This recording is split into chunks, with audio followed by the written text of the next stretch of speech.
कैसे हैं आप लोग?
कैसे हैं सब लोग? लेक्चर के लिए मैंने आपको सिलेबस बता तो दिया हुआ है। हबीबा, सिद्रा है और कौन कौन ऑनलाइन है?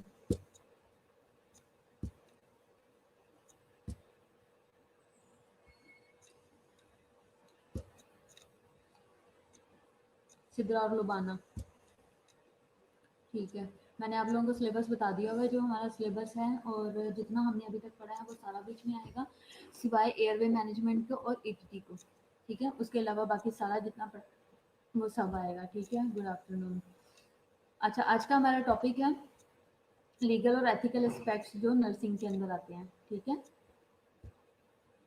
बाकी सब लोग क्यों नहीं ऑनलाइन हुए? ग्रुप में मैसेज करो, सिद्रा ग्रुप में मैसेज करो सबको कि सब ऑनलाइन हो जल्दी से, फिर हम स्टार्ट करें लेक्चर।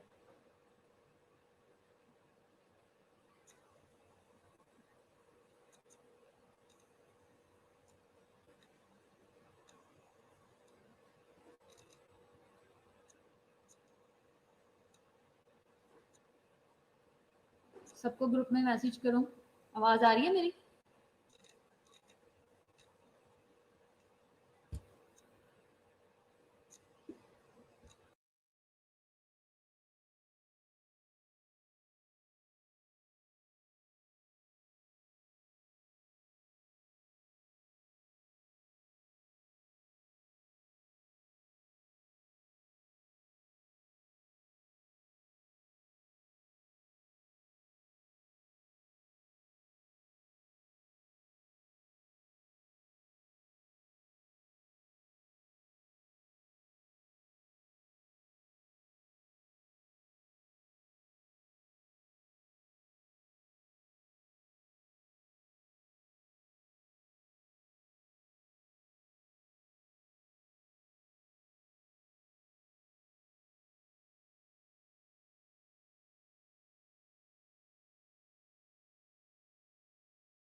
हाँ जी, हो गए हैं सब लोग ऑनलाइन? अभी भी सिर्फ 5 हो। चलो, हम लेक्चर स्टार्ट करते हैं। आज का रिवीजन का हमारा जो टॉपिक है वो एथिकल और लीगल एस्पेक्ट्स है नर्सिंग के अंदर, ठीक है। जो चीज़ें हम फेस करते हैं और हम पढ़ेंगे कि एथिक्स क्या है और लीगल पॉइंट ऑफ व्यू से नर्सिंग में आपने किस तरीके से अलर्ट रहना है, ठीक है। कि अगर लीगल पॉइंट ऑफ व्यू से हम चीज़ों को देखें तो नर्स जो है वो किस तरह की प्रॉब्लम्स को फेस कर सकती है, तो उनसे प्रिवेंट कैसे करना है, ठीक है। तो लॉ क्या है, फर्स्ट ऑफ ऑल आपको लॉ पता होना चाहिए। लॉ है, लॉ भी may be defined as the principles, ठीक है। प्रिंसिपल हैं और रेगुलेशंस हैं, यानी कि रूल्स सेट किए गए हैं, स्टैब्लिश किए गए हैं किसी कम्युनिटी में, ठीक है। किए किसने हैं, कुछ अथॉरिटीज़ ने और कुछ ऐसे लोगों ने जो कि वहाँ के सरबराह हैं, ठीक है, जो कि एप्लीकेबल होते हैं वहाँ के लोगों पे, whether in the form of legislation, किसी रिटर्न या किसी जो है वो लीगल पॉइंट ऑफ व्यू से, या हमारे कस्टम्स के पॉइंट ऑफ व्यू से, हमारे कल्चर के पॉइंट ऑफ व्यू से, या कुछ ऐसी पॉलिसी सेट कर दी जाएं जो कि जिनमें जो जुडिशल डिसीजंस ऐड हों, ठीक है। जैसे कि फॉर एग्जांपल बात करें, अब जैसे आप देख लो कि जैसे आपका एक मोहल्ला है, जैसे सादिया है वो एक सोसाइटी में रहती है, एक मोहल्ले में रहती है, और वहाँ के जो बुजुर्ग हैं उन्होंने ये रूल सेट किया है कि जी यहाँ पे जो है कोई भी, अगर हमने एक एरिया फिक्स किया हुआ है और वो थोड़ी सी वो खुला सा मैदान है, किसी की शादी हो, फोटकी हो, किसी की खुशी गमी हो, वो वहाँ पे की जाएगी और वहाँ पे कोई घर नहीं बनाएगा, वो इलाका फ्री किया हुआ है, वो किसी के अंडर नहीं आता, ठीक है। और ये रूल सेट किया हुआ है, लेकिन अब इस रूल को सारे ही मानते हैं और उस चीज़ को सब अवेल कर रहे हैं, पॉजिटिव में भी नेगेटिव में भी, हर कोई उस इलाके को अवेल करता है। आवाज़ आ रही है मेरी? आवाज़ का कोई इशू तो नहीं है? हाँ जी, सहर, सादिया, हबीबा, लुबाना, सिद्रा। तो क्या है कि आपने वो एक रूल सेट कर दिया गया है, ठीक है। अब कम्युनिटी के जो बड़े लोग हैं, जो प्रॉपर अथॉरिटीज हैं, अब जैसे वहाँ के जो यूनियन काउंसिल है या वहाँ का जो है वहाँ के जो चौधरी हैं, उन्होंने ये डिसाइड किया है, ठीक है। तो अगर कोई उस रूल को ब्रेक करेगा, अगर कोई उस जगह को घेरेगा या वहाँ पे अपना कोई घर शर, अगर कोई अपना घर बनाने की या जबरदस्ती उस जगह पे कब्जा करने की कोशिश करेगा, तो उसका क्या होगा कि उसके लिए जो है वो जुडिशियल जो है वो एक्शन भी लिया जा सकता है, यानी कि जो कोर्ट कचहरी उनको बीच में लाकर उसके खिलाफ एक्शन लिया जा सकता है। और दूसरा ये कि जो खुद उन्होंने पॉलिसीज बनाई हैं उनको सामने रखते हुए उसके लिए कोई डिसीजन लिया जाएगा, ठीक है। तो ये एक सिंपल एग्जांपल हो गया कम्युनिटी की। जैसे मैं आपको बताऊं कि हम जिस मोहल्ले में रहते थे, बचपन की आपको बात बता रही हूँ, एक छोटा सा मोहल्ला था, हम वहाँ पे रहते थे और उसके आसपास सारे घर थे, दरमियान में एक छोटी सी गली और सड़क टाइप की जगह गुजरती थी। तो वहाँ पे एक कोने से दूसरे कोने में जाने के लिए वहाँ के जितने भी व्हीकल्स थे, बाइक और जो साइकिल्स वगैरह आ सकती थी, तो वहाँ का ये रूल था कि कोई भी जो है वो किसी अपनी सवारी पे बैठ के नहीं आएगा, चला के नहीं आएगा, तो उसको रोक के साथ लेके चलते थे। जैसे साइकिल है उस पर से उतर के आगे जाते थे, बाइक है तो बाइक को हाथ में लेके आगे जाते थे, यानी कि पकड़ के चलते हुए। ये नहीं था कि उस पर बैठ के और उसको चलाते हुए लाते थे। ये रूल किसने सेट किया? वहाँ के बड़े बुजुर्गों ने। और इसलिए सेट किया कि आसपास लोग बैठे होते हैं, बच्चे खेल रहे होते हैं, भाग दौड़ रहे होते हैं, तो इस दौरान जो है वो किसी का कोई जानी या माली नुकसान ना हो, इसलिए वो रूल्स रेगुलेशन जो है वो सेट किए गए थे। इसी तरह जो पुराने जो कुछ ऐसी कम्युनिटी हैं, हमारे जो विलेजेस हैं, वहाँ पे ये रूल सेट होता है कि ईद त्योहारों पे अपने घरों में इस तरीके से खुशियाँ मनाएंगे, फिर सारे गेट टुगेदर करेंगे, पूरा इलाका, पूरी कम्युनिटी, वो पूरा मोहल्ला जो है वो इकट्ठे खाना खाएंगे, एक दूसरों के घरों में आएंगे जाएंगे, स्वीट देते हैं एक दूसरों को। तो ये क्या है, ये रेगुलेशन उनके बने हुए हैं, ठीक है। तो इसी तरह ये सारी चीज़ें जो हैं ये कंबाइन चलती हैं। फिर इसके अलावा क्या है कि वो जो है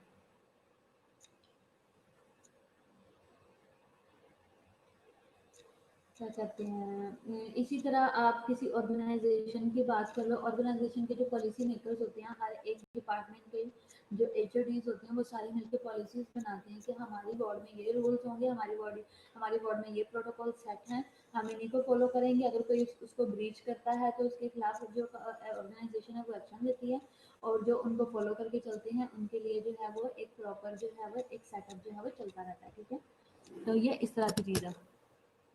टॉर्ट क्या है? टॉर्ट एक सिविल रॉन्ग है या इंजरी है for which the court provides a remedy in the form of money damage, ठीक है। लॉ जो है उसकी दो टाइप्स हैं, एक क्रिमिनल लॉ है और एक सिविल लॉ है। क्रिमिनल लॉ क्या है? अब सबसे पहले मैं आपको बताऊं कि टॉर्ट क्या है। टॉर्ट है, tort is a civil wrong, ठीक है। जैसे क्रिमिनल लॉ था, इसी तरह ये सिविल लॉ है। ये क्या है, ये क्रिमिनल, ये एक सिविल रॉन्ग है या इंजरी है for which the court provides a remedy. इसके बदले में कोर्ट जो है वो एक रेमेडी लेता है in form of money damage. अगर किसी किस्म का किसी को कोई नुकसान पहुंचाया जाता है, किसी किस्म का सिविल नुकसान किया जाता है, जैसे कि अगर आपने किसी की चीज तोड़ दी, किसी की गाड़ी को टक्कर मार दिया, या किसी की घर की खिड़की वगैरह टूट गई और लड़ाई बढ़ गई या कोर्ट उसमें इन्वॉल्व हो गया, तो वो ये कहते हैं कि मनी डैमेज के तौर पे जो है उसको रिप्लेस किया जाए, यानी कि उससे पैसे लिए जाते हैं, फाइन लिया जाता है, चलान कर दिया जाता है, इस तरह की चीजें होती हैं। ठीक है, टोर्ट की भी दो टाइप है, इंटेंशनल और unintentional. Nursing standards of care में क्या है, नर्सिंग स्टैंडर्ड ऑफ केयर जो है ये क्या है, ये लीगल गाइडलाइंस है फॉर मिनिमली सेफ और एडिक्वेट नर्सिंग प्रैक्टिस। यानी कि नर्सिंग स्टैंडर्ड ऑफ केयर जो है वो ये लीगल गाइडलाइंस होती हैं। ये इसमें बेसिकली होता क्या है कि एक जो है वो नर्सिंग स्टैंडर्ड्स की एक बुक बनी हुई है, जो कि ऑथोराइज्ड जो पर्सन्स हैं, जो अथॉरिटी है, उन्होंने उसको अप्रूव किया हुआ है। एक सेट रूल्स बन गए हैं, एक स्टैंडर्ड्स बन गए हुए हैं, हमने उसके अकॉर्डिंग काम करना होता है। जिस तरह हमारे ये कह लो कि पंजाब हेल्थ कमीशन है, उसके बारे में आपको सबको पता है कि हर एक जगह पे पंजाब हेल्थ कमीशन जो है वो राउंड करता है, और वो जो स्टैंडर्ड्स बने हुए हैं उन्हें वो पढ़ते हैं, उन्हें देखते हैं कि उसको फॉलो किया जा रहा है या नहीं। जैसे कि कहा जाता है कि अगर आप सिंपल ले लो कि जो मिनिमम स्टैंडर्ड्स हैं, अब आपने जो जिन लोगों ने शालामार जो किया हुआ है या कर रहे हैं, उनको पता है कि एमएसडीएस क्या होता है। ठीक है, एमएसडीएस है कि मिनिमम स्टैंडर्ड्स जो पॉलिसीज बनी हुई हैं उससे रिलेटेड है। तो अब इसमें है क्या कि आपने जो मिनिमल बने हुए हैं, मिनिमली सेफ और एडिक्वेट नर्सिंग प्रैक्टिसेस के जो मैनुअल्स बने हुए हैं, आपने उसके अकॉर्डिंग प्रोसीजर्स करने हैं। अगर आप उसके अकॉर्डिंग नहीं करते तो आप बिलो द लाइन जा रहे हो, अगर उसके अकॉर्डिंग करते हो तो अप टू द स्टैंडर्ड हो। ठीक है, सिद्रा मैं बहुत चीख के बोल रही हूँ, इससे ज्यादा ऊंचा मैं नहीं बोल सकती, आप अपना वॉल्यूम तेज करो। तो क्या है कि आपने अपने जो हमारे नर्सिंग के जो स्टैंडर्ड्स हैं उसके रूल बने हुए हैं, आपने उसके अकॉर्डिंग ही अपना काम करना है। तो इसके लिए पंजाब हेल्थ कमीशन जो है वो विजिट्स करती है, जिसकी एक एग्जांपल ये है कि आपने सिरिंजेस जो है वो काट के फेंकनी है। डिस्पोजल का क्या है कि आपने जो वेस्ट डिस्पोजल है वो आपने किस तरीके से करना है, शार्प बिन आपने किस लिए यूज करनी है, येलो बॉक्स किस लिए है, रेड बॉक्स किस लिए है, और व्हाइट बॉक्स किस लिए है, और शार्प कंटेनर किस लिए है, ये सारी चीज़ें जो हैं ये हमें पंजाब हेल्थ कमीशन ने बता दी हैं और उसे हमने फॉलो करना है। ठीक है, इसके अलावा रिटन पॉलिसीज और प्रोसीजर्स होते हैं जो कि employing institution define the standards of care for the nurses at that institution. इसके अलावा एक कुछ ना कुछ हर एक एरिया की, हर एक की जो ऑर्गेनाइजेशन है उसकी अपनी रिटन पॉलिसीज होती हैं, प्रोसीजर्स होते हैं। उन प्रोसीजर्स को की इम्प्लीमेंटेशन जो है वो हर एक ऑर्गेनाइजेशन खुद से देखती है कि क्या ये इम्प्लीमेंट हो रहे हैं या नहीं, क्या ऑर्गेनाइजेशन जो है वो इसको फॉलो कर रही है या नहीं, क्या ऑर्गेनाइजेशन इसके हिसाब से चल रही है या नहीं। ठीक है, तो उनको मानना और उनके हिसाब से चलना जो है वो बहुत ज़रूरी है। तो अगर नहीं चलते तो वो फिर ऑर्गेनाइजेशन जो है वो खुद ही स्टैंड लेती है। अब जो इंटेंशनल टॉर्ट है, अब हमने दो टॉर्ट पढ़े हैं, एक इंटेंशनल है और एक अनइंटेंशनल है। जो इंटेंशनल है उसकी आगे से फर्दर चार टाइप्स है, असॉल्ट, बैटरी, फॉल्स इम्प्रिजनमेंट है और फ्रॉड है। ठीक है, ये चार इंटेंशनल टॉर्ट हैं जो कि सोच समझ के किसी को नुकसान पहुंचाया जाता है। इंटेंशन का मतलब है सोच के, और टॉर्ट का मतलब है कि पेशेंट को, किसी भी बंदे को जो है वो हार्म पहुंचाना। ठीक है, असॉल्ट क्या है, असॉल्ट अब आपको इनकी हर एक की निशानी पता हो और अलग अलग पता होना चाहिए। जैसे कि असॉल्ट क्या है, assault is any intentional threat है जो कि सोच समझ के इंटेंशनली थ्रेट पहुंचाया जाता है टू ब्रिंग अबाउट हार्मफुल। ठीक है, ताकि किसी को हार्म पहुंचाया जा सके, या ऑफेंसिव कॉन्टैक्ट किया जाता है with other person, another person, individual, no actual contact is necessary. कि आप डायरेक्ट उसको नुकसान नहीं पहुंचा रहे, लेकिन आप किसी और के थ्रू जो है उसको नुकसान पहुंचाने की कोशिश करें, या ऑफेंसिव वे में किसी भी बंदे से गलत तरीके से कांटेक्ट करके उसे नुकसान पहुंचा रहे। जैसे कि आप थ्रेट करें पेशेंट को टू गिव एन इंजेक्शन, आप पेशेंट को जो इस तरह का थ्रेट करते हैं वो भी असॉल्ट है। और इसके अलावा पेशेंट को अगर रिस्ट्रेन किया जा रहा है एक्सरे प्रोसीजर के लिए तो ये क्या है, ये भी असॉल्ट है। ठीक है, जैसे कि ये मारा जा रहा है, बांधा जा रहा है, तो ये क्या है, ये असॉल्ट है। बैटरी क्या है, बैटरी इज इंटेंशनल टचिंग, किसी को इंटेंशनली टच करना विदाउट कंसर्न, बगैर उसकी मर्जी के। That contact is harmful to the patient and cause an injury and it is merely offensive to the patient dignity. अगर पेशेंट नहीं चाहता इंजेक्शन लगवाना और आप उसे जबरदस्ती लगा रहे हो और आप पेशेंट को टच कर रहे हो, या पेशेंट जो है वो आपसे कॉलेज नहीं करवाना चाह रहा है, या आपसे बात नहीं लेना चाह रहा है, या आपसे ड्रेसअप नहीं होना चाह रहा, और आप ज़बरदस्ती करने की कोशिश कर रहे हो, तो ये क्या है, ये इंटेंशनल फ्रॉड में आएगा और इसे हम बैटरी कहते हैं। ये इंटेंशनली टच है विदाउट कंसर्न, ठीक है। जैसे कि इसकी एग्जांपल है, giving an injection without patient consent, a patient gives consent for left knee repair but the surgeon perform right knee surgery, ठीक है। कहा किसी और चीज का लेकिन कहीं और का कर दिया, तो ये क्या है, ये बैटरी है, ठीक है। फॉल्स इम्प्रिजनमेंट क्या है कि किसी को गलत तरीके से जेल में बंद कर दिया जाए नाजायज तरीके से, making a person stay in place against his wishes, against his wishes is false imprisonment, ठीक है। कि वो चाहता भी नहीं है लेकिन उसकी विशेष के अगेंस्ट उसको बंद कर दिया गया है, जबकि उसकी ये गलती भी नहीं है। जैसे कि फॉर एग्जांपल रिस्ट्रेन करना या कन्फाइन करना किसी भी पर्सन को to a locked room without proper consent could constitute false imprisonment, ठीक है। फ्रॉड क्या है, फ्रॉड जो है वो विलफुल या पर्पसफुल जो है मिस रिप्रेजेंटेशन है किसी भी पर्सन दैट कुड कॉज और cause harm to a person और प्रॉपर्टी। फ्रॉड क्या है, विलफुल या पर्पसफुल जो है किसी को मिस रिप्रेजेंटेशन करनी किसी की, तो ये क्या है, ये कॉज कर सकता है हार्म पहुंचाने की किसी भी पर्सन को या पर्सन की प्रॉपर्टी को। For example giving incorrect information to obtain a better position और जॉब, किसी को जो है इनकरेक्ट किसी के बारे में इंफॉर्मेशन देना, किसी को गलत तरीके से रिप्रेजेंट करना और उसकी गलत तरीके से जो है उसको रिप्रेजेंट करके उसकी जॉब को हथियाने की कोशिश करना, या किसी की गलत इंफॉर्मेशन दे के अपनी जॉब पे अच्छी पोजीशन हासिल करने की कोशिश करना, जो कि एक आम बात है और नॉर्मली लोग बहुत करते हैं, इधर उधर चुगलियां लगा के और गलत रिलेशंस बना के अपने रिलेशन अच्छे करने के लिए दूसरे की का इमेज डाउन करना, ये क्या है, ये फ्रॉड है। अनइंटेंशनल फ्रॉड क्या है, नेग्लिजेंस और मेल प्रैक्टिस। नेग्लिजेंस क्या है, आप देख सकते हो कि ऑफ द मार्क। नेग्लिजेंस क्या है, ये इमेजेस हैं जो कि शो करते हैं कि नेग्लिजेंस कहाँ पे है। First of all of the mark क्या है, the bad news is I lost my watch somewhere inside you, ठीक है। तो ये क्या है, ये नेग्लिजेंस है। The good news is I have another one just like it, ठीक है। तो ये क्या है, ये नेग्लिजेंस है जो कि किसी ने की है जानबूझ के किसी के साथ। I saw the ad on TV and they sent me everything I need to learn, ठीक है, ये भी नेग्लिजेंस है, ठीक है। Bet this once lawyer we had better was in our hand, ठीक है। नेग्लिजेंस और मेल प्रैक्टिस क्या है, negligence is a conduct that falls below the standard of care. Negligence जो है ये एक कंडक्ट है, ठीक है, जो कि फॉल करता है बिलो द स्टैंडर्ड। मैंने आपको जैसे बताया था कि एक रूल रेगुलेशन एक स्टैंडर्ड सेट किए गए हैं, अगर उनसे नीचे आप काम करते हो तो क्या है कि वो क्या है कि वो नेग्लिजेंस में आता है और मेल प्रैक्टिस में आता है। मेल प्रैक्टिस क्या है, ये टाइप ऑफ नेग्लिजेंस है जिसको कहा जाता है called professional negligence. Malpractice professional negligence है और नेग्लिजेंस क्या है कि बिलो द स्टैंडर्ड काम करना नेग्लिजेंस है, ठीक है।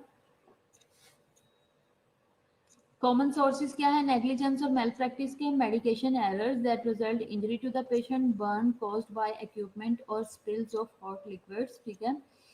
फॉल्स जो है वो फॉल हो जाना पेशेंट, सबसे पहले मेडिकेशन एरर होना जिसका रिजल्ट इंजरी होता है पेशेंट को, ठीक है, या बर्न है या कॉज्ड बाय इक्विपमेंट, बर्न हो जाता है इक्विपमेंट्स की वजह से या स्पिल्स ऑफ हॉट लिक्विड की वजह से, ठीक है, ये भी नेग्लिजेंस और मेल प्रैक्टिस है। यानी कि किसी कोई पेशेंट जो है वो बर्न हो जाए, आप कोई गर्म इंस्ट्रूमेंट इक्विपमेंट लगने की वजह से, या फिर कोई गर्म पानी स्टीम ले रहा था लेकिन वो पानी ऊपर ही गिर गया है, या फिर आप उसको जो है कोई हॉट वाटर लेके गुजर रहे थे और वो गिर गया है, या केमिकल वगैरह जो यूज़ करते हैं वो।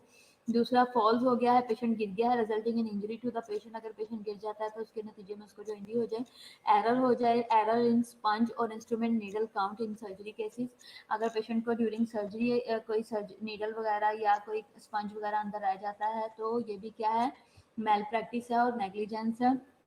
Failure to give adequate report, ठीक है, अगर फेलियर हो जाए एडिक्वेट रिपोर्ट देने में, नोटिफाई कराना फिजिशियन को और adequate monitoring to the patient, ये क्या है, ये भी नेग्लिजेंस का पार्ट है। अगर पेशेंट को बीपी ज़्यादा रहा है लेकिन पूरी रात आपने चेक नहीं किया तो डॉक्टर को इन्फॉर्मेशन भी वैसे ही दी, तो ये भी नेग्लिजेंस है। अगर पेशेंट का टेम्परेचर बहुत ज़्यादा रहा पूरी रात लेकिन इन्फॉर्म नहीं किया डॉक्टर को, तो ये भी क्या है, ये नेग्लिजेंस और मेल प्रैक्टिस है। और सबसे इंपॉर्टेंट चीज़ ये कि आपने पूरी रात चेक ही नहीं किया, ठीक है। लीगल सेफ गार्ड क्या है नर्सिस के लिए? अगर आप अपने आप को प्रोटेक्ट करना चाहते हो, अगर आप चाहते हो कि काम के दौरान आपको कभी किसी किस्म की कोई प्रॉब्लम ना आए, तो उसके लिए आपके जो सेफ गार्ड हैं वो क्या है जो आपको प्रोटेक्ट करेंगे? सबसे पहले इन्फॉर्म्ड कंसेंट। इन्फॉर्म्ड कंसेंट क्या है कि आप पेशेंट को सारी चीज़ इन्फॉर्म करके हर एक पूरा प्रोसीजर एक्सप्लेन करते हो और फिर उसे कहते हो कि आप हमें इसके बारे में इजाज़त दें कि क्या हमें ये काम करने की इजाज़त है आपके लिए या नहीं। जैसे कि सपोज कंसेंट जो क्या है, consent is a patient agreement. Patient agreement देता है रिटन फॉर्म में to allow something to happen, कि वो उसके साथ आप जो भी करोगे वो उसके लिए आपको अलाउ कर रहा है, ठीक है। Such as surgery based on a full disclosure of risk, जैसे कि सर्जरी बेस्ड जो होती चीज़ें, तो उसके लिए आप फुल डिस्क्लोज करोगे रिस्क के बारे में। जैसे कि अगर आप पेशेंट की थायराइड की सर्जरी कर रहे हो तो आप एक्सप्लेन करोगे कि थायराइड की सर्जरी में आपकी आवाज़ भी जा सकती है और आपको जानी नुकसान भी हो सकता है, आपको सांस की नाली के भी मसले हो सकते हैं और आपको बहुत सारी प्रॉब्लम्स के रिस्क पे हो। तो अगर वो ये सुनेगा तो चाहे तो अलाउ कर दे, चाहे तो वो रिफ्यूज कर दे, ठीक है। इसके बेनिफिट्स भी आप बताओगे, उसके अल्टरनेटिव्स भी बताओगे। अगर आप सर्जरी नहीं करवाते थायराइड की तो इसके बदले ये है कि हम आपको एक डाई पिलाएंगे और उसके बाद उस डाई से ये होगा और स्कैन वगैरह किया जाएगा, उस डाई से ये होगा कि आपके अंदर जो वो है वो जो स्कैन है वो अंदर ही सड़ जाएगा, वो खत्म हो जाएगा, डाई लगाया जाएगा और इस तरह की चीज़ें, ठीक है। वो जो थायराइड है वो अंदर ही अपनी जगह पे वो हो जाएगा, खत्म हो जाएगा। कॉन्सिक्वेंसेस क्या हो सकते हैं अगर आप रिफ्यूज करोगे? तो आपका थायराइड बहुत ज़्यादा बढ़ सकता है, बहुत मसले मसाइल हो सकते हैं, ठीक है। तो ये सारी चीज़ें इन्फॉर्म कंसेंट में आती हैं। आपने सेफ गार्ड कैसे करना है? आप प्रॉपर डॉक्यूमेंटेशन करो, डॉक्यूमेंटेशन डॉक्यूमेंटेशन डॉक्यूमेंटेशन। जितना अच्छा डॉक्यूमेंट करोगे अपने आप को प्रोटेक्ट रखोगे। इसके अलावा आपने एग्जीक्यूटिंग जो फिजिशियन ऑर्डर हैं उनको प्रॉपरली एग्जीक्यूट करना बहुत इंपॉर्टेंट है। और इसके अलावा गुड स्मार्टियन लॉ जो है उसको आपने फॉलो करना है, पेशेंट एजुकेशन पे बहुत ध्यान देना है। इसके अलावा आपने क्या करना है, प्रिविलेज कम्युनिकेशन जो है उसको बहुत प्रॉपरली और तरीके से यूज़ करना है, ठीक है। इन्फॉर्म कंसेंट में क्या है कि पेशेंट का एग्रीमेंट है, ये हम पहले देख चुके हैं, ठीक है। और लीगल इश्यूज जो हैं वो रिलेटेड टू नर्सिंग क्या क्या चीज़ें आ सकती हैं लीगल, तो सबसे पहले कॉन्फिडेंशियलिटी का इशू आता है, फिर एडवांस डायरेक्टिव का आता है, ठीक है। लीगल इश्यूज जो हैं वो नर्सिंग से रिलेटेड में क्या होगा? एडवांस डायरेक्टिव क्या है? ये लीगल डॉक्यूमेंट है stating the wishes of the individuals regarding healthcare in institution in which they are no longer capable of giving person personal informed concern, ठीक है। एडवांस डायरेक्टिव का मतलब है कि ऐसा लीगल डॉक्यूमेंट जो कि ये बताता है stating the wishes of individual regarding health care in institution, जो कि अपनी विशेष बताता है इंडिविजुअल की रिगार्डिंग हेल्थ केयर जो कि उसको प्रोवाइड की जा रही है किसी भी इंस्टीट्यूशन में, in which they are no longer capable of giving, कि वो बताता है, वो ये कहता है कि अब हम इस काबिल नहीं हैं, इतने कैपेबल नहीं हैं कि हम पर्सनल इन्फॉर्म कंसर्न दे सकें, या फिर पेशेंट जो है वो खुद से नहीं करना चाह रहा, अपना डिसीजन लेना चाह रहा। फॉर एग्जाम्पल उसे ये लगता है कि अब मैं थक गया हूँ, अब मैं उगता गया हूँ, अब मैं इतना कैपेबल नहीं हूँ, नो लॉन्गर कैपेबल कि मैं पर्सनल इन्फॉर्म कंसर्न दे सकूँ या कोई और पर्सन मेरे बारे में डिसीजन ले। इस तरह का अगर कोई सिचुएशन आती है, जैसे कि लिविंग विल्स होती हैं, ड्यूरेबल पावर ऑफ अटर्नी है और अटॉप्सीज हैं, ठीक है। ये उसकी एक सिंपल एग्जाम्पल है, ठीक है। जैसे कि एडवांस डायरेक्टिव में हमारे लोग आ जाते हैं, ये एक लीगल डॉक्यूमेंटेशन होती है जो कि बताती है wishes of individual regarding health care in the institution, के इंडिविजुअल जो है वो अपने बारे में बताता है और इंडिविजुअल के बारे में, वो जो पर्सन है उसके बारे में एक लीगल डॉक्यूमेंट जो है वो स्टेट किया जाता है, लिखा जाता है, जिसमें ये बताया जाता है, वो ये डिसीजन लेता है कि एक तो हेल्थ केयर टीम के बारे में, दूसरा पूरी टीम मिलके उसके साथ हेल्प करती है डिसीजन लेने में कि वो अपनी विल पावर, अपनी लिविंग विल किसको देना चाह रहा है, या वो अपनी विल के अंदर जो उसने अपनी एक वसीयत बनाई है उसमें कुछ ऐड करना चाह रहा है, कुछ चेंजेस करना चाह रहा है, उसकी पावर ऑफ अटर्नी वो किसको देना चाह रहा है। इस तरह के जो डिसीजन होते हैं वो। और अटॉप्सीज, अटॉप्सीज का मतलब है कि वो पेशेंट खुद से ये डिसाइड कर रहा है कि मैं पोस्टमार्टम करवाना चाहता हूँ या नहीं, मेरा पोस्टमार्टम हो या ना हो, ठीक है। इसके अलावा ऑर्गन या टिश्यू डोनेशन है। पाकिस्तान के अंदर जो है तकरीबन 5 लाख जो लोग हैं वो मर जाते हैं नॉन अवेलेबिलिटी ऑफ ऑर्गन के साथ, जो कि उनको डोनेशन, जो कि उनका ट्रांसप्लांट नहीं होता पर ईयर, और जो 1,50,000 जो है पीपल वो वेट करते रहते हैं किडनी ट्रांसप्लांट के लिए, और जो 5,000 है, वो 10 लाख में से सिर्फ 5,000 लोग जो हैं, but only 5,000 get one, 10 lakh people suffer from corneal blindness and await transplant, ठीक है। मतलब 1 लाख में से जो 50 लाख में से सिर्फ 50,000 अवेल कर पाते हैं, और 50,000 में से 5,000 में से सिर्फ एक को ही ट्रांसप्लांट मुश्किल से मिलता है, और 10 लाख पीपल जो हैं वो सफ़र करते रहते हैं ब्लाइंडनेस के साथ, और उसी के वेट में जो है, ट्रांसप्लांट के वेट में ही वो अपनी ज़िंदगी जो है वो ख़त्म होने की हो जाती है। टाइप्स ऑफ जो है इसके लिए लिवर डोनेशन जैसे होती है, और इसके अलावा हार्ट की होती है, किडनी की होती है, तो इस तरह की डोनेशन होती हैं। बहुत रेयर आज तक देखे गए हैं कि किडनी ट्रांसप्लांट हो रहा है और लीवर ट्रांसप्लांट हो रहा है, बहुत रेयर होता है। कोई हमारे मखसूस हॉस्पिटल्स हैं जहाँ पे ट्रांसप्लांटेशन हो रही है, जैसे कि वो है PKLI बना है वहाँ पे होगी, लेकिन अभी तक वहाँ की कामयाब नहीं है। शेख जायदा वहाँ पे हो रही है, हनीफ लतीफ़ में तो मेरा ख्याल नहीं हो रही, लेकिन कुछ एरियाज हैं जहाँ पे सिर्फ इन जगहों की ट्रांसप्लांट हो रही है। और मैंने देखा हुआ है कि मैंने अपनी लाइफ में आज तक सिर्फ एक ही बंदा देखा है, 2 बंदे देखे हैं जिनके ट्रांसप्लांट होने की, ठीक है। उनमें से एक बंदे का अभी सिर्फ ढूंढ रहे थे, हार्ट की ट्रांसप्लांट के लिए अभी बंदा ढूंढ रहे थे, अवेलेबल नहीं था। वो लड़का बहुत यंग था और उसके लिए अभी ढूंढ रहे थे, लेकिन कोई मिल नहीं पा रहा था, उसको हार्ट अपना कौन देगा। और जो मैंने एक और देखा था पेशेंट, वो मैंने PIC में देखा था, DCMP का पेशेंट था, डायलेटेड कार्डियोमायोपैथी के साथ था, ठीक है। जो DCMP के पेशेंट होते हैं बेसिकली उनका हार्ट का साइज बहुत ज़्यादा बढ़ चुका होता है, हार्ट बहुत बड़ा होता है, और उनकी EF अच्छी नहीं होती, बहुत जैसे कोई बहुत मोटा बंदा होता है तो उसकी फिजिकल एक्टिविटी अच्छी नहीं होती, और इसी तरह हार्ट अगर साइज में बहुत ज़्यादा बड़ा हो तो उसकी भी फिजिकल एक्टिविटी जो है वो अच्छी नहीं होती। तो इस तरह का जो इशू है उससे रिलेटेड जो है वो पेशेंट को जो है वो आना था,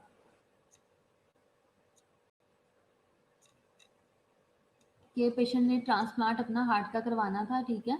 तो वो जो मैंने पेशेंट देखा था PIC में, वो कहता था कि मैंने अपना हार्ट ट्रांसप्लांट करवाना है, और उसका जो डोनर था वो इंडिया में था, वो पाकिस्तान में नहीं था। सबसे ज़्यादा जो ट्रांसप्लांट हो रहा है वो इंडिया में हो रहा है, और सबसे ज़्यादा सक्सेसफुल इंडिया में हो रहा है, और इसके जो डोनर्स हैं इवन वो भी वहीं से ही मिलते हैं। तो इसके लिए ये किया जाता है कि जो हमारे जो इवन जो हमारे हार्ट के अलावा जो लीवर के, पाकिस्तान के अंदर भी जो लीवर के या किडनी के ट्रांसप्लांट हो रहे हैं उनके लिए भी ब्लड रिलेशन शो करवाना पड़ता है। लोग पेपर मैरिज कर लेते हैं डोनेशन लेने के लिए, ये शो करवा देते हैं कि ये मेरा हस्बैंड या मेरी वाइफ है, और उसको शो करवा के और फिर उसका ट्रांसप्लांट लेते हैं, और फिर उसका ऑर्गन जो है वो डोनेशन में लेते हैं। सम कॉमन लॉज हैं जो कि इफेक्ट करते हैं नर्सिंग को, जैसे कंज्यूमर प्रोटेक्शन एक्ट है, prohibition of sexual harassment of women at work place bill 2010 में ये हुआ था। इसके अलावा बायोमेडिकल जो वेस्ट है, यानी कि मैनेजमेंट एंड हैंडलिंग, इसका जो रूल है 1998 में आया था, ठीक है।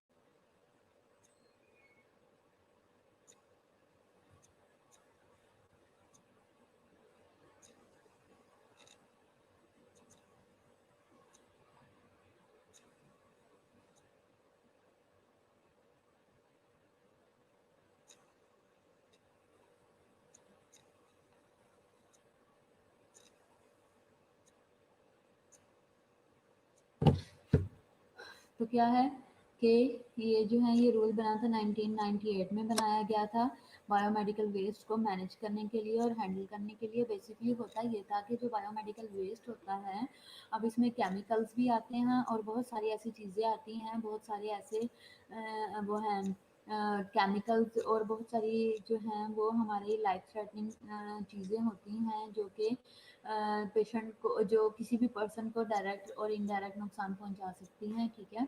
और उनको हैंडल कैसे करना है, बायोमेडिकल वेस्ट जो है वो काफ़ी इंपॉर्टेंट होता है।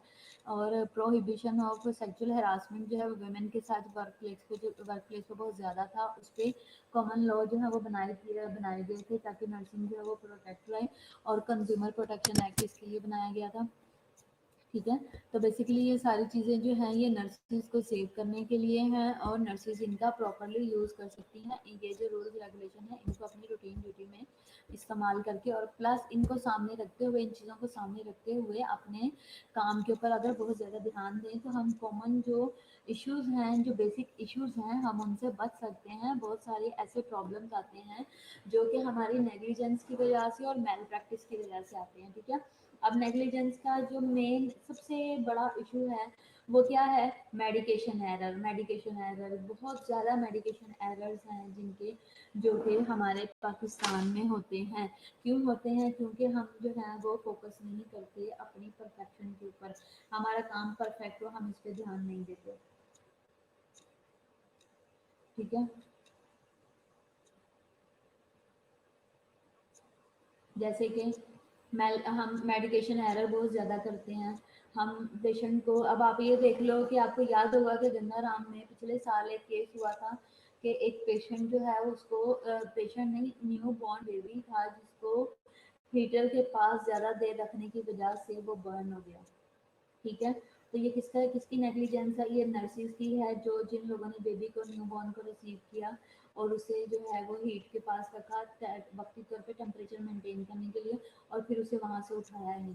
तो न्यू बॉर्न की स्किन कितनी सॉफ्ट होती है कि वो बर्न हो गई। ठीक है। तो दूसरा क्या है कि इसी तरह कुछ स्पिलेज वगैरह भी हो जाते हैं।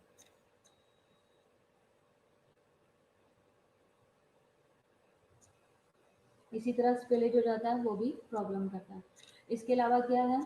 फॉल अगर हो जाता है, पेशेंट गिर जाता है, आपने पेशेंट को कहा कि आप वॉशरूम के लिए जाएं, मैं आता हूँ, ठीक है, मैं आपके पीछे आ रही हूँ, लेकिन आपने क्या किया, दूसरा पेशेंट देखने के लिए चले गए और इस दौरान पेशेंट जो है वो नीचे गिर गया। पेशेंट उठा, पेशेंट को आइसोपेट चल रहा था, आइसोपेट चलने की वजह से पोस्टरल हाइपोटेंशन हुई और जब पोस्टरल हाइपोटेंशन हुई तो उसकी वजह से पेशेंट जो है वो नीचे गिर गया हाइपोटेंशन की वजह से। ठीक है। तो पेशेंट जब नीचे गिरा, क्योंकि उसका बीपी ड्रॉप कर गया था, जैसे वो नीचे गिरा उसका सर फट गया, सेटिनरी प्रॉब्लम आ गई है ना। तो क्या है कि ये फॉल हो सकता है और इसके रिजल्ट में पेशेंट को इंजरी हो सकती है। दूसरा, अगर हार्ट पेशेंट है तो, और अगर पेशेंट को 72 आवर्स तक बेड से उठना मना है तो आपका पेशेंट है, आपने उसे प्रॉपरली गाइड करना है कि कुछ भी हो जाए आपने बेड से नहीं उठना। अगर आप उठेंगे तो आपको इंजरी हो सकती है, आपका नुकसान हो सकता है, आपने नहीं उठना। ठीक है। तो इस चीज़ के लिए आपने पेशेंट को गाइड करना है बार बार।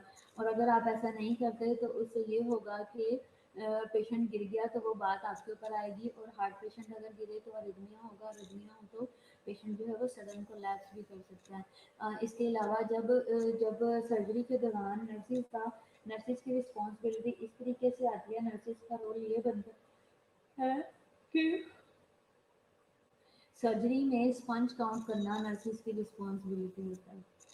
ठीक है। अगर सर्जरी के दौरान स्पंज प्रॉपरली काउंट नहीं किए जाते और स्पंज जो है वो स्पंज काउंट करके एब्डोमेन क्लोज करने से पहले स्पंज काउंट करके डॉक्टर को नहीं बताए जाएंगे तो डॉक्टर जो है वो बाय मिस्टेक जो है वो एब्डोमेन को क्लोज भी कर सकता है और क्लोज करके वो अंदर भी रह सकते हैं। ठीक है।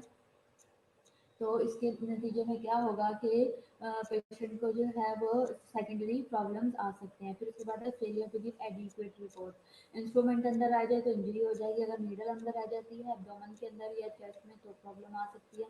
इसके अलावा ये कहाँ पे प्रॉब्लम ज़्यादातर आती है, जब आपने अब होता क्या ऑपरेशन के दौरान, जब सर्जरी शुरू करते हैं तब भी स्पंज काउंट करते हैं, जब स्पंज, नीडल्स, एक्सटर्नल इंस्ट्रूमेंट जितने भी बाहर से हम अंदर यूज़ कर रहे हैं एब्डोमेन को के टच के लिए, और स्पेशली जो स्मॉल इंस्ट्रूमेंट्स हैं या इक्विपमेंट्स हैं उनको हम बिफोर भी काउंट करते हैं, ड्यूरिंग प्रोसीजर भी काउंट करते हैं और आफ्टर प्रोसीजर भी काउंट करते हैं। इसलिए काउंट करते हैं और प्रॉपर डॉक्यूमेंट करते हैं ताकि हमारी गिनती में रहे, हम भूलें ना।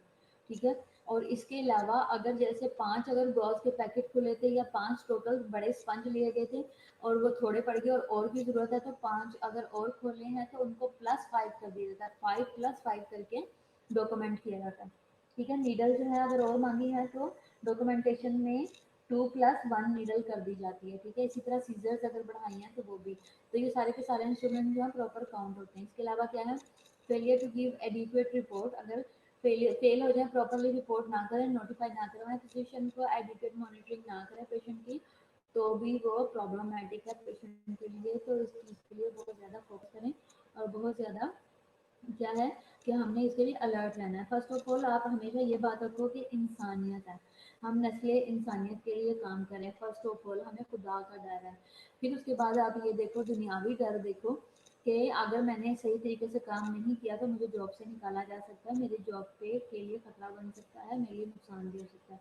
तीसरे नंबर पे फिर आप ये सोचें कि जो है ना कि मैंने एहतियात से काम करना है, मुझे इस नौकरी की भी ज़रूरत है।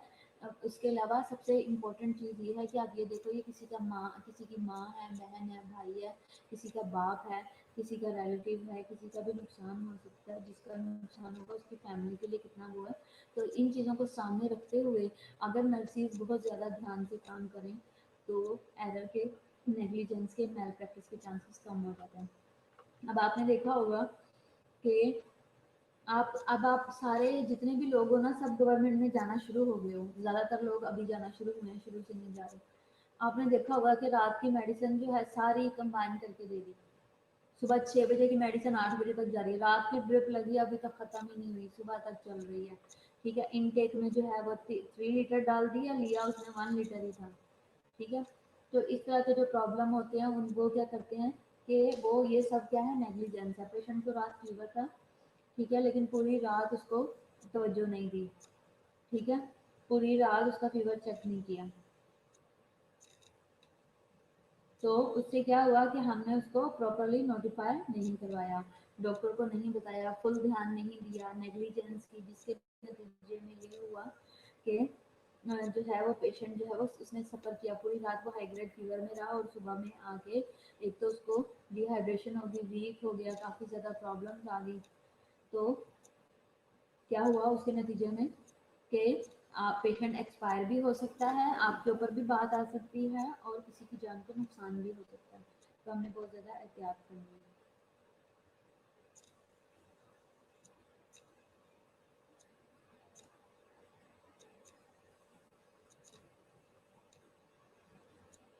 ठीक है, तो अब आप ये रिवाइज कर लो, इसको देख लो, कोई क्वेश्चन है इससे रिलेटेड तो आप पूछ सकते हो।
हाँ जी,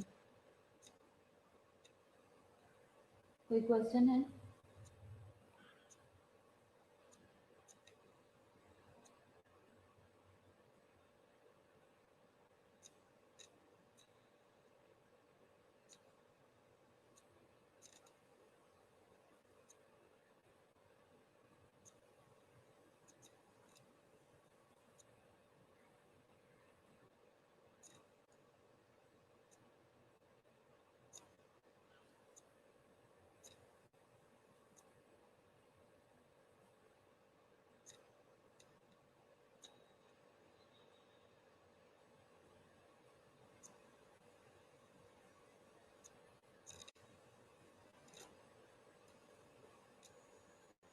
हाँ जी बच्चों, हाँ जी लुबाना, समझ आई? सहर, सिदरा, सादिया, अब ये बात जो आज हमने जो लेक्चर पढ़ा है इसको अपनी लाइफ में आपने इम्प्लीमेंट भी करना है, इसका कोई बेनिफिट भी होना चाहिए, सिर्फ सुना सुनाया नहीं होना चाहिए।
हाँ जी बच्चों।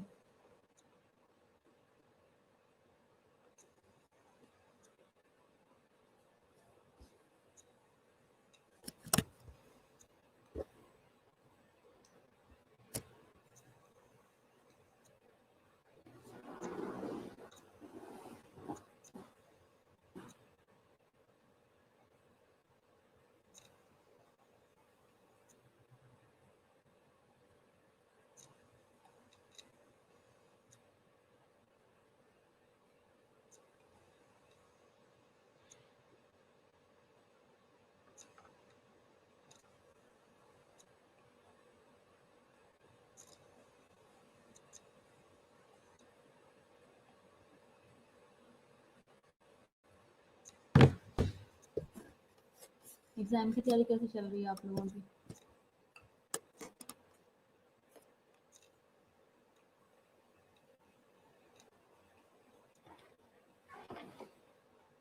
रोनाल्ड आज प्रेजेंट नहीं है और जूलियस आज भी नहीं है।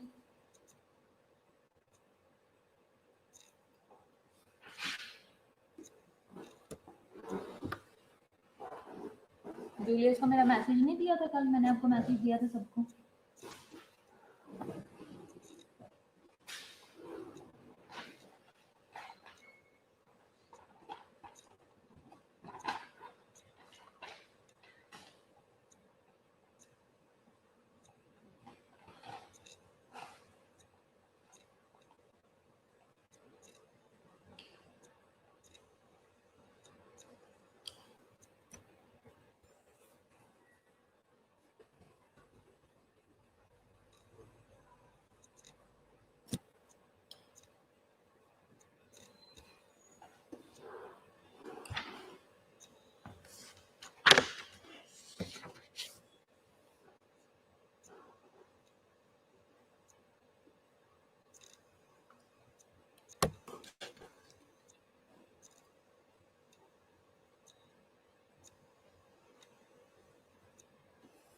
चलो ठीक है, आप लोग अपनी प्रिपरेशन करो। ठीक है, मैं लेक्चर को एंड कर रही हूँ।